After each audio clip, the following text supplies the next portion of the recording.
Hi, welcome to 7 Facts. Here you'll get to learn some interesting facts about every single country on this planet. We are still covering the British territories, but keep in mind that there's an entire playlist dedicated to this subject, so go check it out.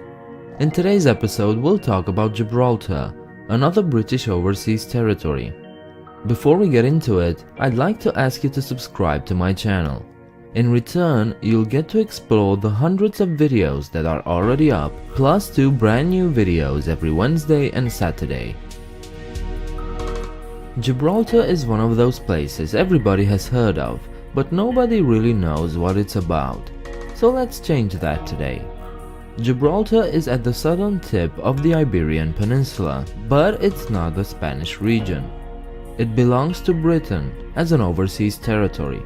This means that, although autonomous, Gibraltar falls under the jurisdiction of the United Kingdom. Britain came to possess this small piece of land in the aftermath of the War of Spanish Succession. They captured Gibraltar in 1704 and Spain officially ceded it in a peace treaty in 1713. Since then, this small stretch of land has been governed by Britain. Before it became British, Gibraltar was of course under the control of the Spanish crown. But that wasn't always the case. Let me give you a hint. The name Gibraltar is the Spanish derivation of the Arabic name Jabal Ṭāriq, meaning Mount of Tariq. Tariq was the name of the Umayyad general who led the initial incursion of the Islamic forces into Iberia before the main Arabic forces arrived and conquered most of the peninsula. This happened all the way back in the year 711 AD, but the name endured to this day. Before that, Gibraltar was ruled by the Visigoths, Byzantines, Romans and Phoenicians, who were actually the first known inhabitants of the small peninsula. Subsequently, Gibraltar was known as one of the Pillars of Hercules, after the Greek legend of the creation of the Strait of Gibraltar by the Greek hero Heracles. As you can now understand, despite being a tiny piece of land, Gibraltar has a very rich history. And since time immemorial, the place was a gateway between Europe and Africa. This left its mark on the local population. Around 80% of the people are Gibraltarian, but with a significant proportion of British, Moroccan, Spanish and Jewish population. Most of these people are descendants of British, Spanish, Genoese, Portuguese, Maltese and Arabic ancestors.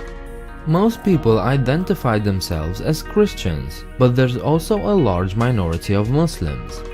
Their place of worship, the Ibrahim al-Ibrahim Mosque, is the southernmost mosque in Europe and one of the largest in a non-Muslim country. The long-established Jewish community accounts for 2.4% of the population, the largest percentage in the world, after of course Israel. There's even a small Hindu community with its own Hindu temple. Despite this large diversity in such a small space, the churches, synagogues and mosques all fit together into the small city with a level of tolerance that is more than impressive. 33,000 people live in Gibraltar in an area of just 6.7 square kilometers. This makes the country the 5th most densely populated place in the world. Hong Kong, Singapore, Monaco and Macau are the only ones with more people per square kilometer. This fact forces the authorities to come up with solutions to the growing demand for space. Currently, 1/10 of the territory is reclaimed land, meaning that 10% of the land was created by filling up the seabed with rocks, cement and clay. So, as you can imagine, there aren't a lot of resources to exploit. Amazingly though, through tourism, financial services, shipping, and online gambling, Gibraltar has managed to create one of the most flourishing economies in Europe. Their GDP per capita exceeds that of the United Kingdom at almost $51,000, which is actually a bit larger than even Europe's economic powerhouse, Germany. The only place in Europe where you'll find wild monkeys is in Gibraltar. Labeled as rock apes, they are actually Barbary macaques, a species of monkeys from North Africa. Nobody knows how these little troublemakers made their way to Gibraltar, but it is thought that they were introduced during the Islamic period.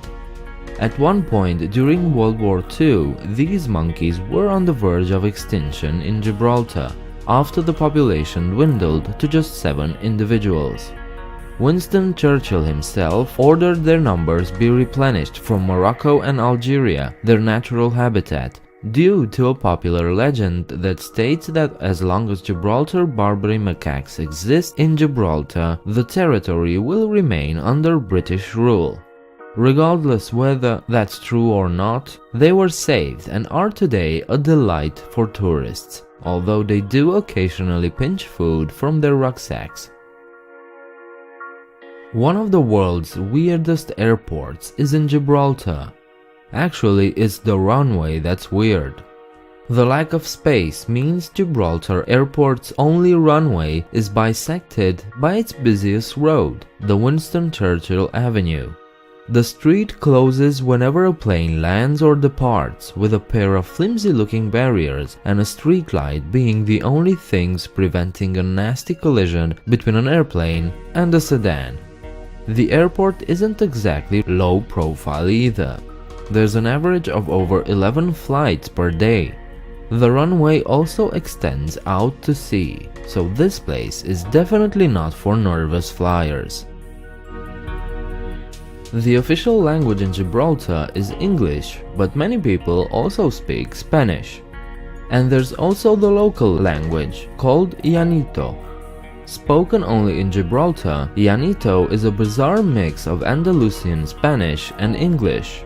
But the language also contains countless words from Portuguese, Maltese, Genoese Italian, and even Hebrew. Speakers frequently switch languages mid-sentence, so for those who don't speak Llanito, it's nearly impossible to understand it. If you, however, understand English and Spanish, Llanito will sound very interesting and unique. These were 7 facts about Gibraltar. I hope you enjoyed the video and will leave a like and subscribe. Share your thoughts and comments downstairs, and do check me out on Facebook or Twitter. You can offer your support even more by visiting my Patreon page and becoming a patron. I hope to see you next time. Bye.